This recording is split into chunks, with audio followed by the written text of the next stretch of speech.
Hello, everyone, and good morning. Welcome to our Big Brother 19 live feed update for August 16th. I am your host, Taran Armstrong, and today I am joined by a great man. It's Dustin. How you doing, Dustin? I'm doing well, Taran. Thanks for having me. I was supposed to be on the podcast, I think, last week, but that was the famous day that you couldn't get anybody. So I think you got John Krause, who hadn't even watched the live feeds. Yeah, I think you were the first person to tell me. Actually, hold on, I can't. Yeah, I'm here now. Yes, and right from the get-go, we someone in the chat, Sarah, so anxious to hear thoughts on Cereal Gate, yeah, Whitney in the chat. I can't even anymore. There's a new gate every day, and it's very true. There is. It was Pillowgate before, now it's Cereal Gate, and it's ridiculous. We are here to talk to you about everything that happened on the feeds yesterday, and really, right from the get-go, we've got a huge fight to start the day, and it all stems from Alex telling Cody, "Look, you can have some of my cereal," and then Cody goes, he eats too much of it. He eats the whole box of cereal, and as we know about Alex, she gets very upset when people take her food or her things, like hide her cat ears or pour out her Coke. So she gets very upset that Cody has eaten all of her cereal. And Cody says, "You know what? I don't care. You all hate me anyway. I hate all of you guys. I don't care about the cereal." And Alex is like, "What? You don't care about the cereal? You hate us? I was trying to be nice to you." And this just starts an entire, for like 2 hours, there were like different fights going on. I mean, this house is ridiculous. Dustin, what happens when people take your cereal? Well, first of all, I can't imagine that one human being could eat an entire box of Chex in one sitting, but that blows my mind. It's Chex, or what was it? I don't know, whatever cereal. It's not like it was Fruit Loops or something like, a legit cereal like Matt would like. This is, garbage cereal that she could get from the pantry any day of the week. What this really was an excuse for almost the entire house to just rail on Cody for a solid 20-30 minutes. And of course, like you said, for 2 hours, we've got multiple targets coming up in the other fights that are coming up. But if somebody ate my cereal, I would just, being in the Big Brother house, I'd probably bury it and say, I want to like people. I want to be nice to people, even if they are walking out the door. Nah, not this season. That's not going to happen. Yeah, this is a guy who's going to jury. And Alex is like, no. Screw your jury votes, Sarah. You ate my godmother cereal. She can't take it. She hates when people take her food. And it's really ridiculous. The response is just completely out of proportion. Cody is literally just like, "Look, I'm just gonna enjoy the cereal. You can yell at me all you want, but whatever." You do an amazing impression of Cody. That's pretty robotic. So then Jason gets involved. Cody, you're an idiot for antagonizing Alex. We were trying to be nice to you. Jason gets pissed. Jason, he's very protective of Alex, so he gets very amped up about this. And really, the fact that there's a fight about cereal in the house and Matt is not involved in any way is just the most ridiculous part of this entire thing. But it's just they're yelling at him. He's literally just saying "Fine, I'm not going to say a word. I'm just going to sit here and eat the cereal." And Alex is like, "No, that's not good enough. How's your kid, Cody? Do you even have one?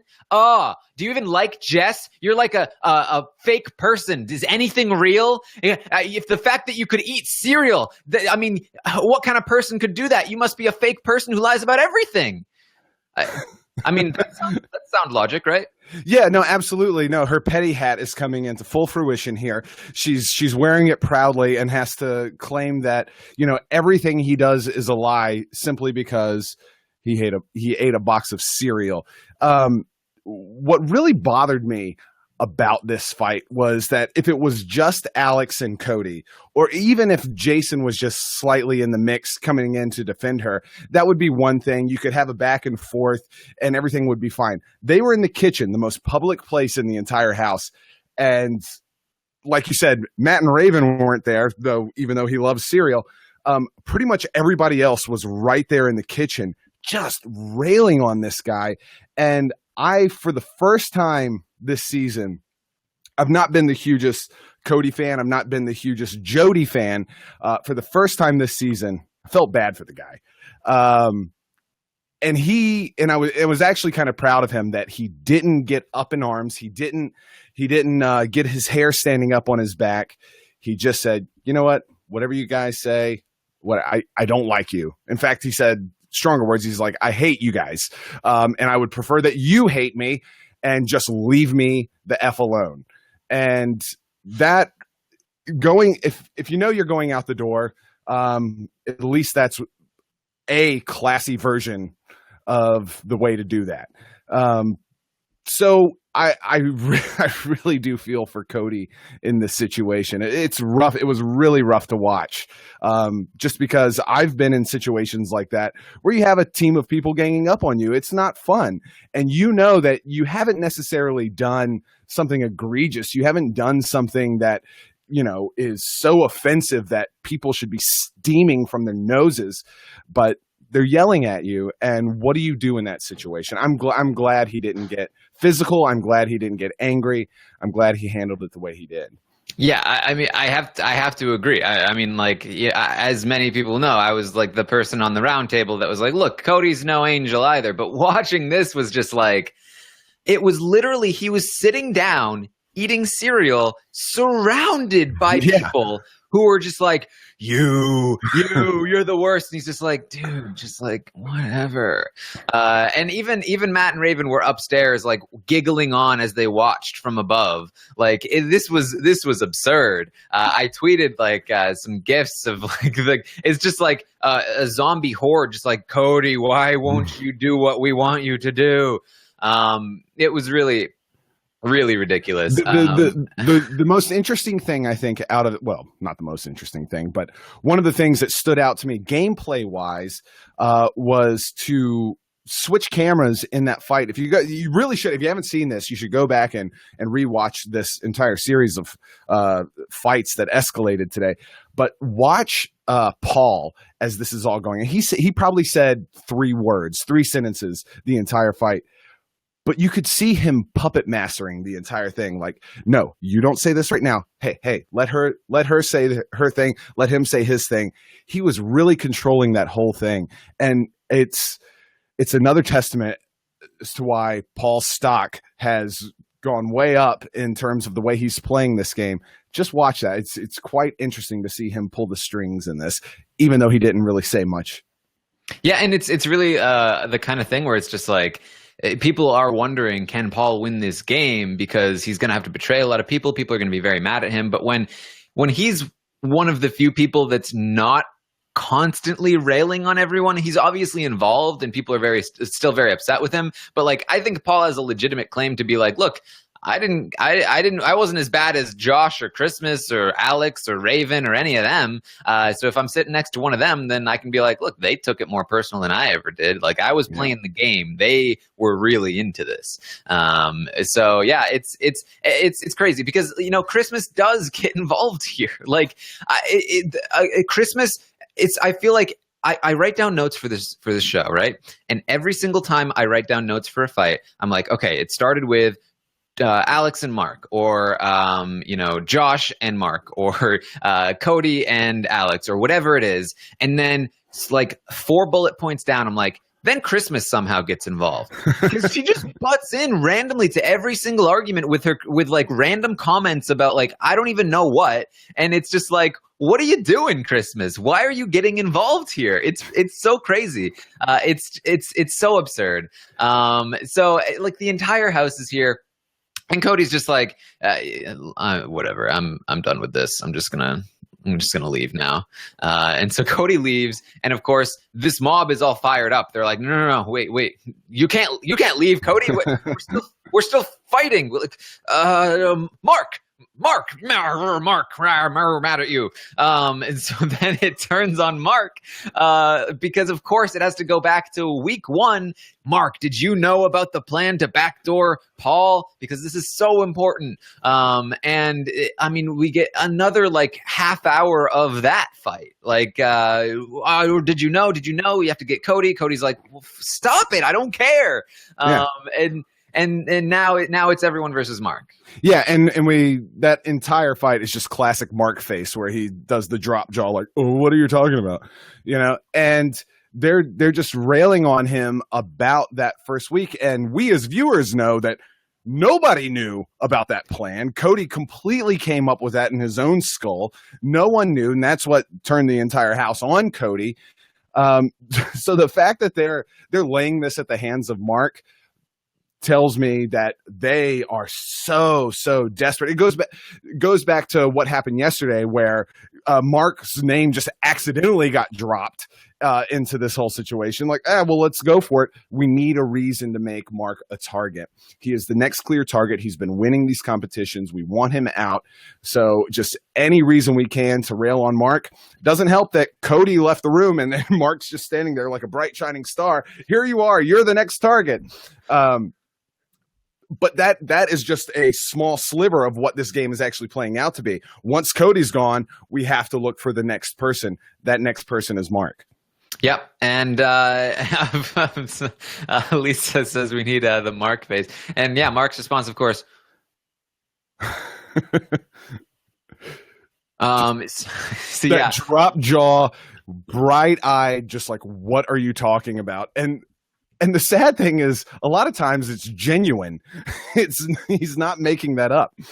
Yeah. So the fight goes to Mark, and then we eventually get Cody back in the room to sort of clear the air a little bit. Like he says, "Okay, this is what happened. Okay, I went to Mark with the plan to backdoor Paul. Mark said no, so I didn't mention it to him anymore. Then I did the thing, and he didn't know. I didn't tell him ahead of time." And Paul is like, "But he had an inkling." He's like, "Whatever. This is what it was." And they're like, "Oh, well, did he align with you when you came back into the house?" He's like, "No.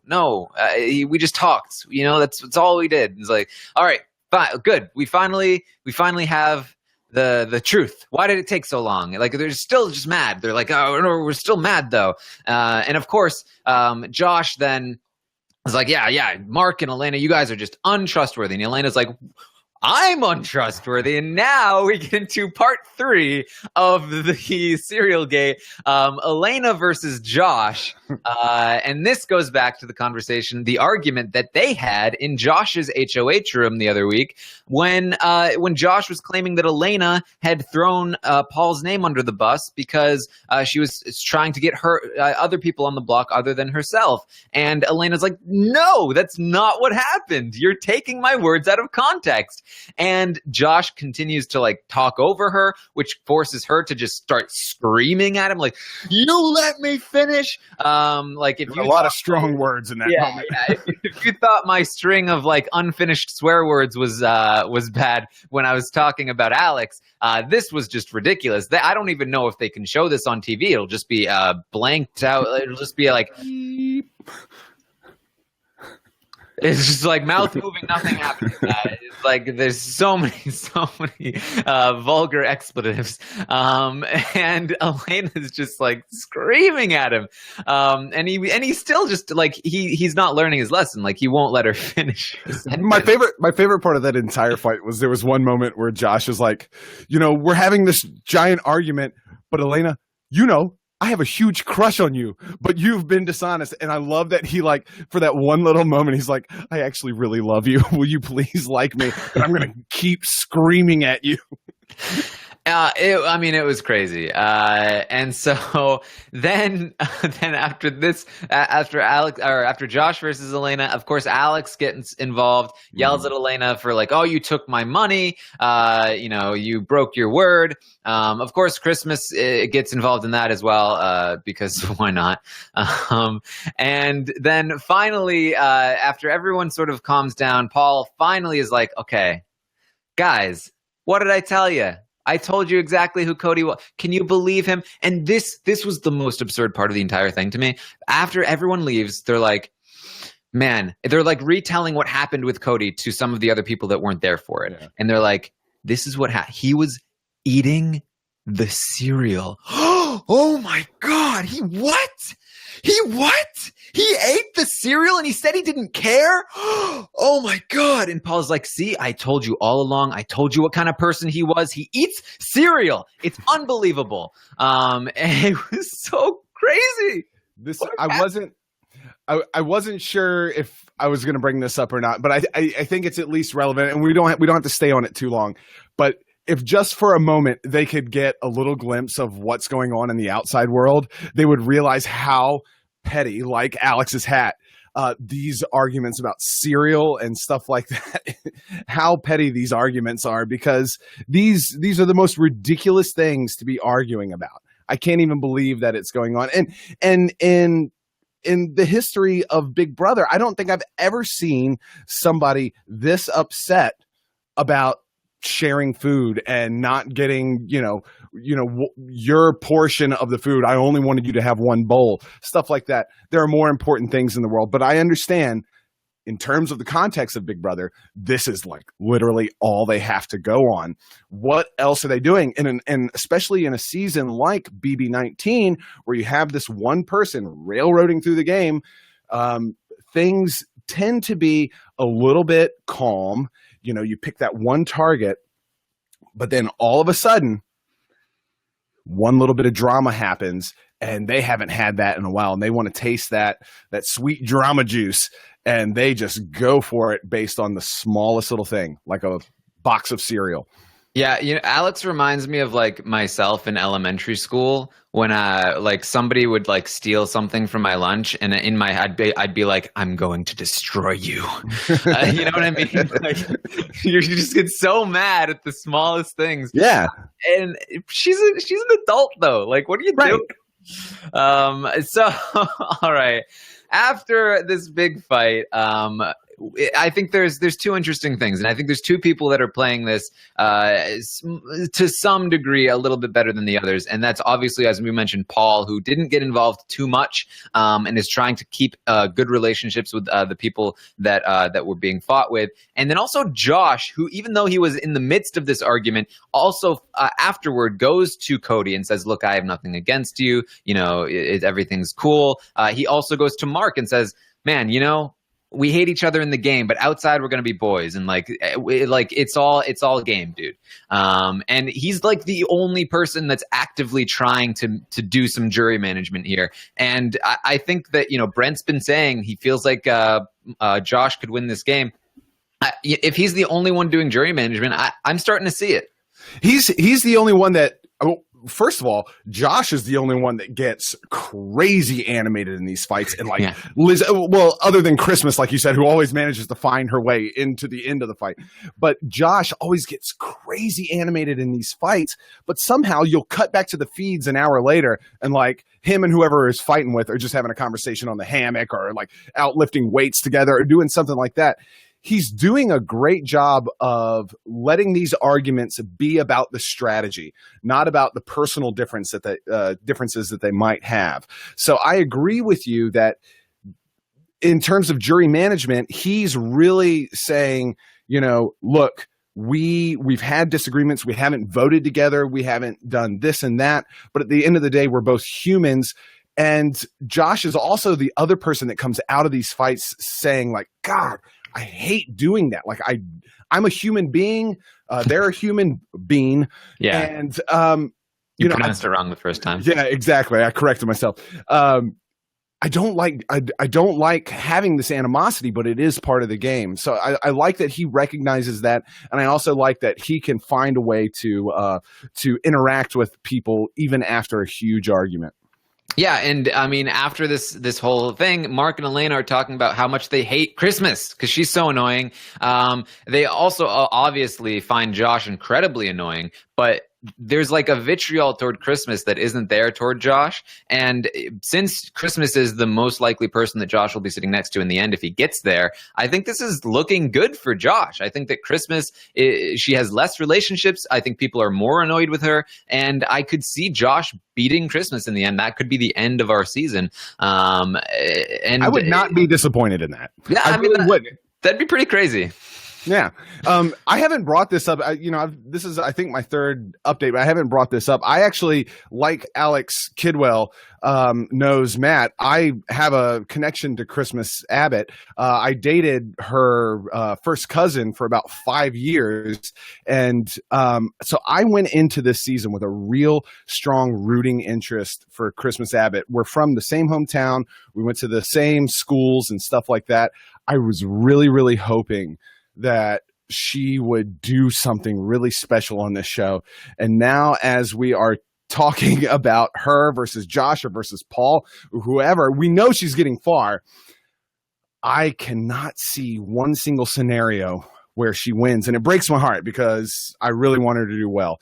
I can't see a scenario where she wins. It's really tough. She's aggravating. She is temperamental. She always finds herself in an argument. And what else is she doing strategic wise? She's not making these huge moves other than playing her ring of replacement. What good did that do her? So it's really, really hard to see an end game for her. Yes, and Angie in the chat says, blame Dustin for Christmas. It's Alex's fault that Matt is there, and it's apparently Dustin's fault that Christmas is there. It is. Sorry. But yeah, I think you're right. I feel like it's really hard to picture her winning the game right now. And I mean, it's weird because she seems like the kind of person that should be respectable in that house, but she's kind of lost her mind a little bit. And she talked about it a little bit later in the day where she's like, I spent a lot of time working on myself so that I didn't have these outbursts. And now I'm in this house and I'm having outbursts again. And it's like, man. I think you got to say that part of it is because she broke her foot, and that's got to be devastating. Not only the pain, but the medication and the knowledge that her career as it was is probably over to some extent. I mean, that's a lot of stuff to deal with while being in the Big Brother house. Yeah, she's got a lot of that weighing on her shoulders. Not only is her career going to be affected physically, but she's been talking a lot over the past 24 hours about her career being affected of her public image. She is getting into all these arguments. She is kind of throwing out negativity, and her image in general online is all about positivity and body positivity and training to be a better person. So she's worried about what that's going to look like coming out of the house. Yeah, we're getting a lot of people saying that you dated various holidays. Yeah. I hate the we'll call Christmas other holidays, but I like this we'll call to the person that Dustin dated other holidays. Yeah. All right. So then we have Paul talking to Josh, and this starts off sort of the next phase of the day here. This is pretty big news. Paul talks to Josh, and as he's talking, he's doing his usual spiel of like, I totally have your back. I campaigned for you in Christmas so hard when you guys were on the block. I really kept you in the game. I even convinced people that Ramses took the $25,000. And then Josh says, "Oh yeah, I actually know who took the $25,000. Who really took the $25,000?" And everybody, including the feed watchers, is like, "What?" And Paul's like, "How do you know?" And he's like, "Well, Kevin told me right away." And this is like one of those moments where it's just like, all along, what we've been telling you has been wrong because we didn't see this on the feeds and Josh has never mentioned it. But apparently, right after they walk in, Kevin tells Josh, I took that $25,000. He's been telling Paul all along that he's the only one that knows. And immediately you can tell that Paul is pissed about this. Paul realizes he got played. And so he's immediately like, oh man, this is no good. This is no good at all. We need to use this against Kevin. You need to back me up here. And Josh is like, no, dude, he's a jury vote. And this again, like Josh is thinking about jury votes. And this is evidence as to like proof to show that he is.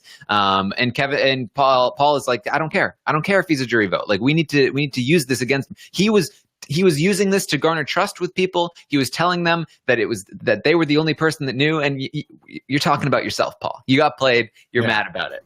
Right. He got a taste of his own medicine. Yeah, very much so. And I think that this anger, and again, like I think we saw this as one of his major weaknesses in last season when he got too upset about being betrayed. And we saw this a little bit at the beginning of the season. He kind of almost went overboard, but ends up maintaining control of the house.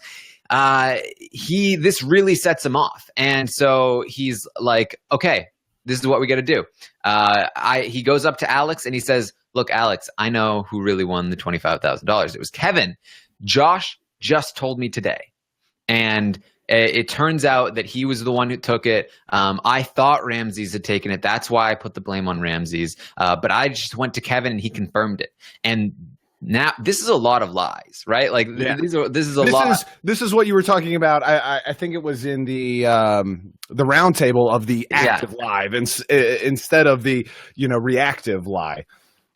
Well, it kind of is, right? Because he's very much like proactively lying here, but he's doing it from a place of like, I'm now in trouble and I need to lie my way out of it, right? It's not like you're not coming from a place of like nice solid ground. You're coming from a place of, oh crap, what if people find out that I knew? Now I know that Josh knows, and so it could get out in other ways, and now I need to get on top of this. And so he's trying to get out of this in many ways. Yeah, Brett mentions he got right, and he's trying to like lie his way out of it.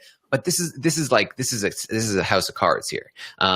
There's a lot of different ways he can get called out.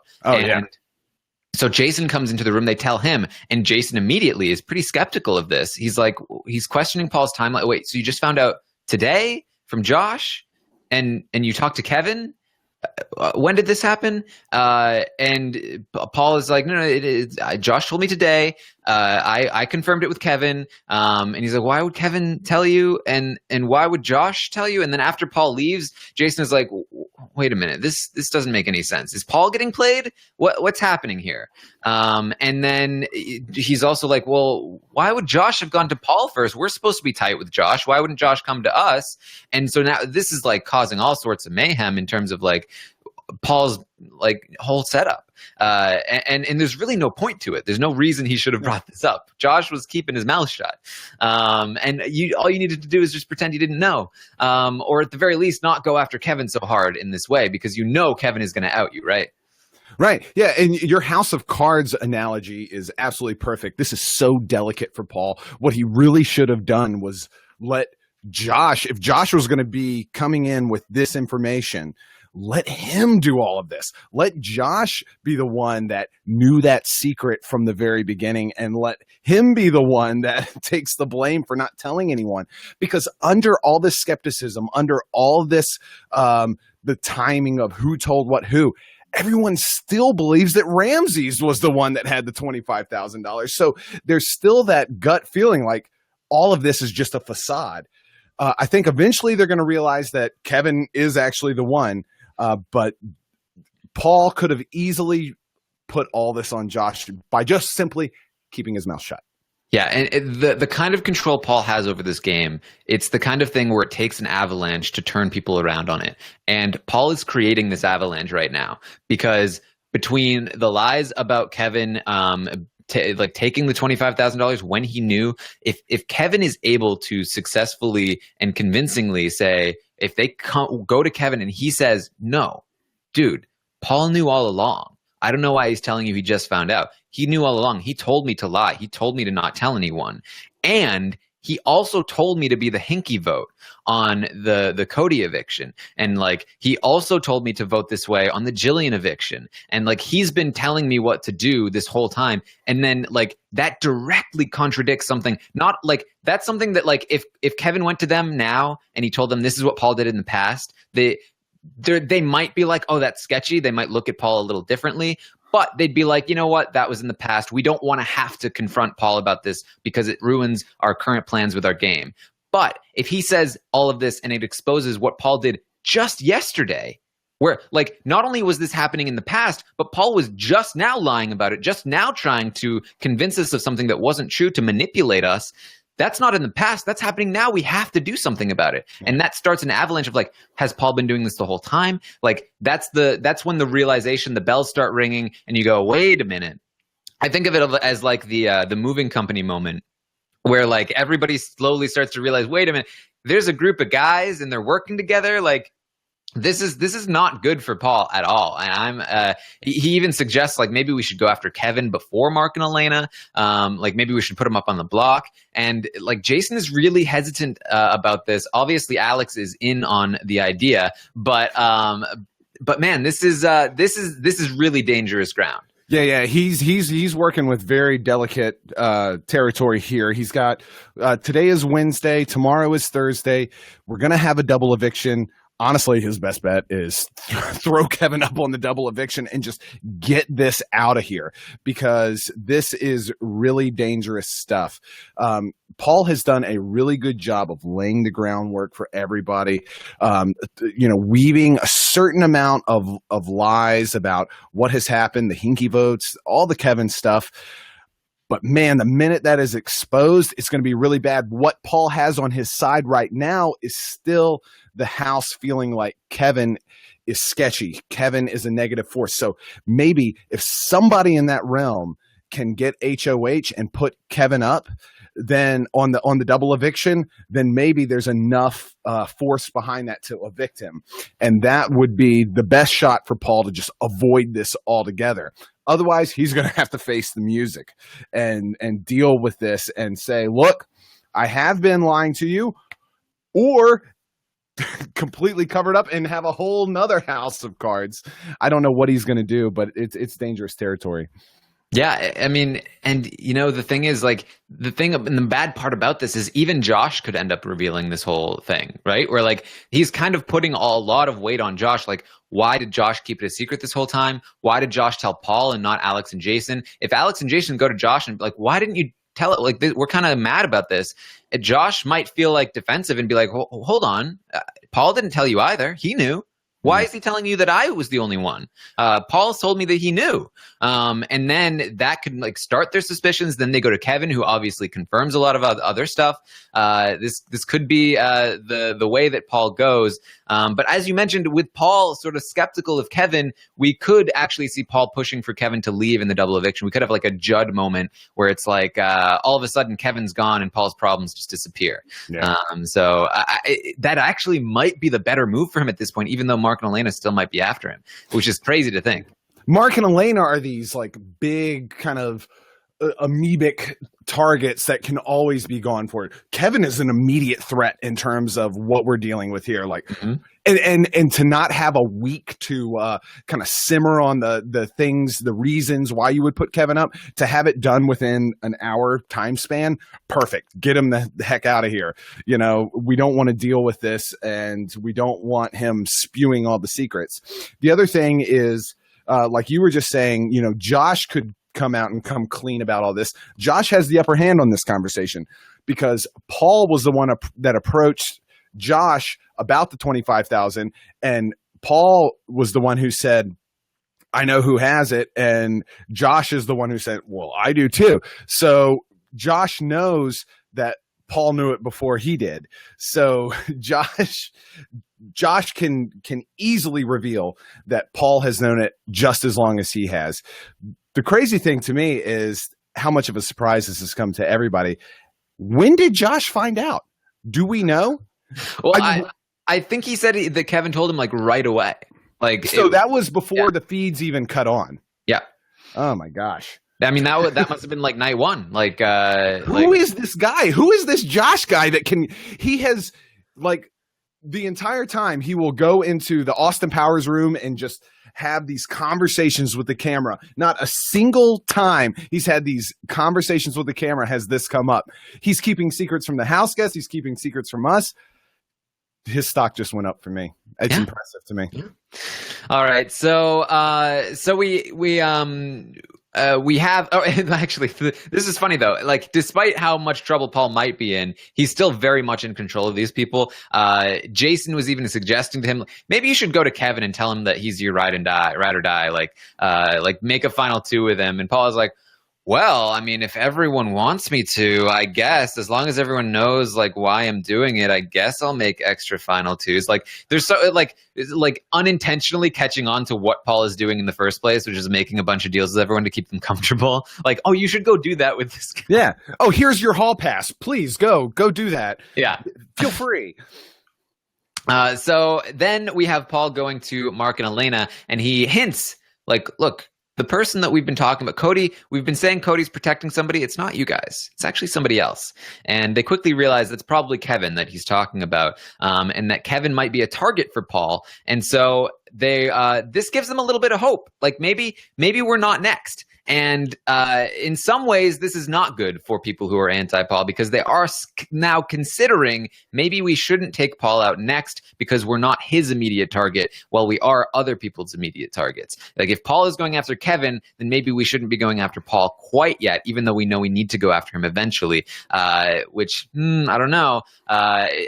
Who Mark and Elena will go after if they win this HOH is very much up in the air at this point, and very important in terms of like their ability to move forward in this game. I still think that getting Alex out would be great for them, and I think that might be what happens. But man, if they put up Kevin, that's such a bad move. That's just like Jess getting out Ramses for right. Put up an easy target when you could put somebody that creates a little more drama, that can separate, what other alliances have going on. Don't put up the easy target when you're on the bottom. That's like not a good call. What I love about Mark and Elena is they have talked about if we get power either in the double eviction or the eviction or the week following that, even though they've been so vocal against them, they're not going to put up Josh and Christmas because they love the thought of having Christmas in the end or Josh in the end. I don't think they realize how good Josh is doing, but they see him as this big vocal negative force. So they're not going after those two. I think they do go after Paul,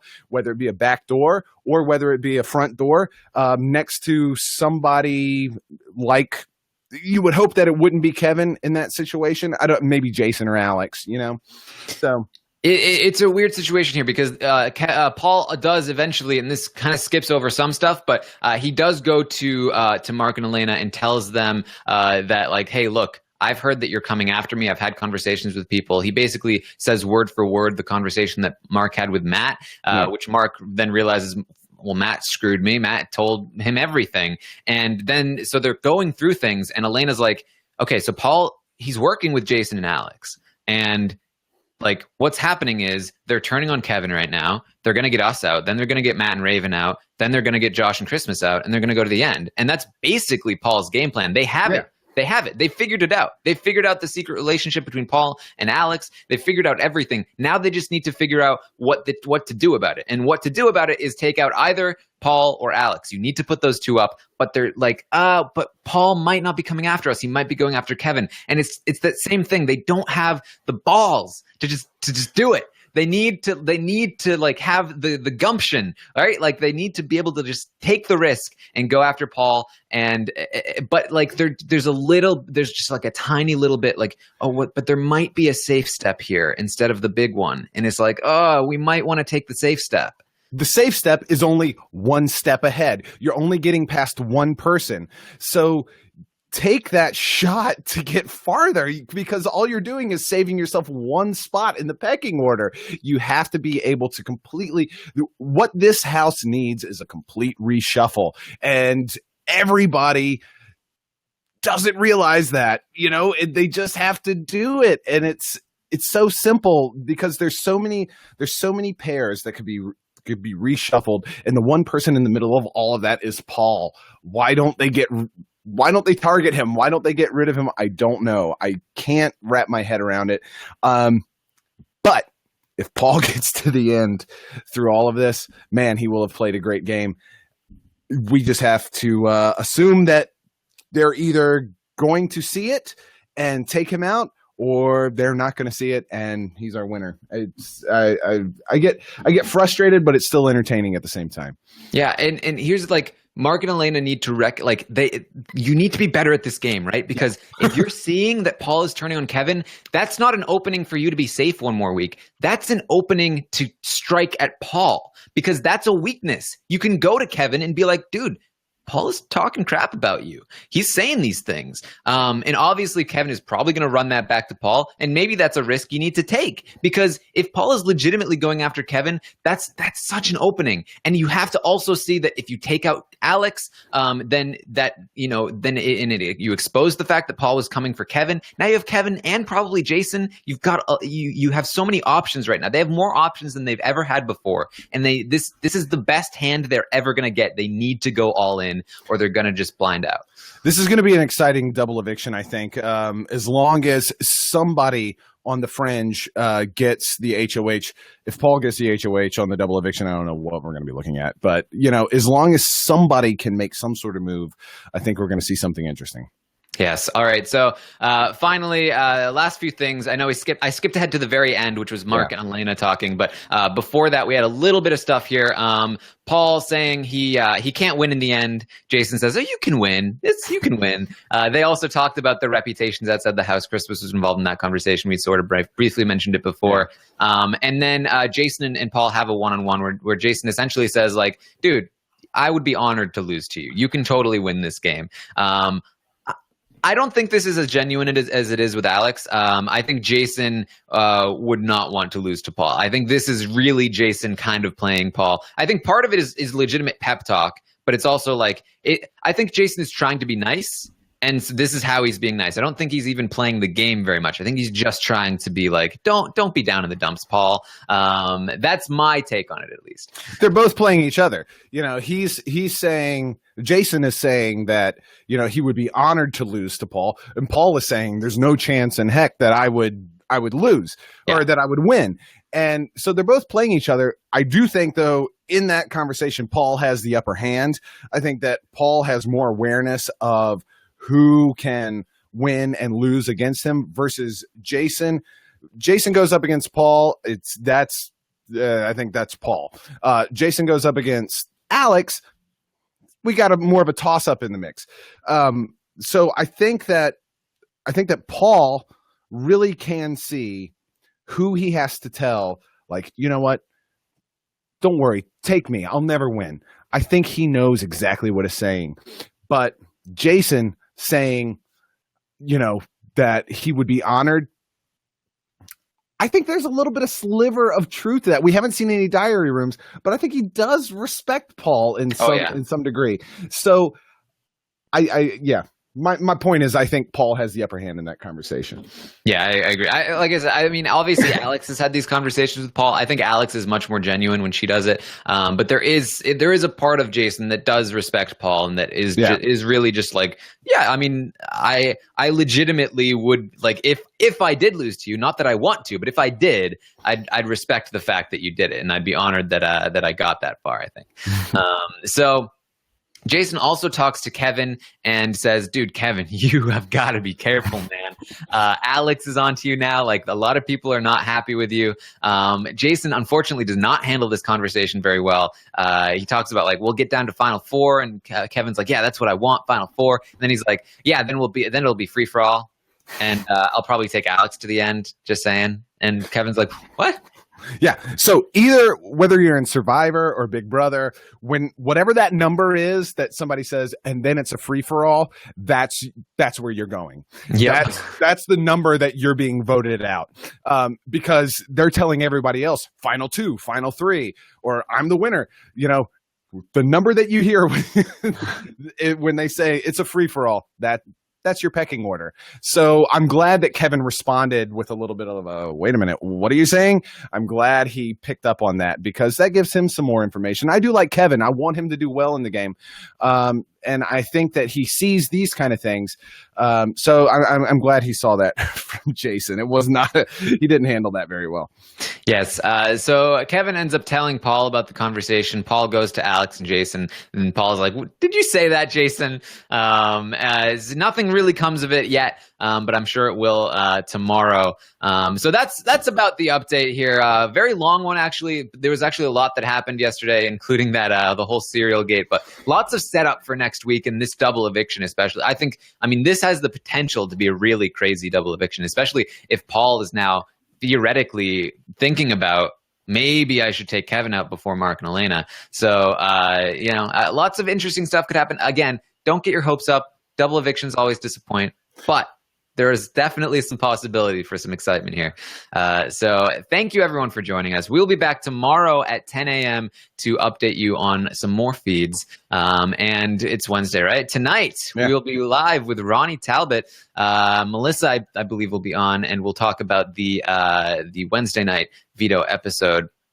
And of course, tomorrow we'll be live after the double eviction to talk about all kinds of hopefully crazy stuff.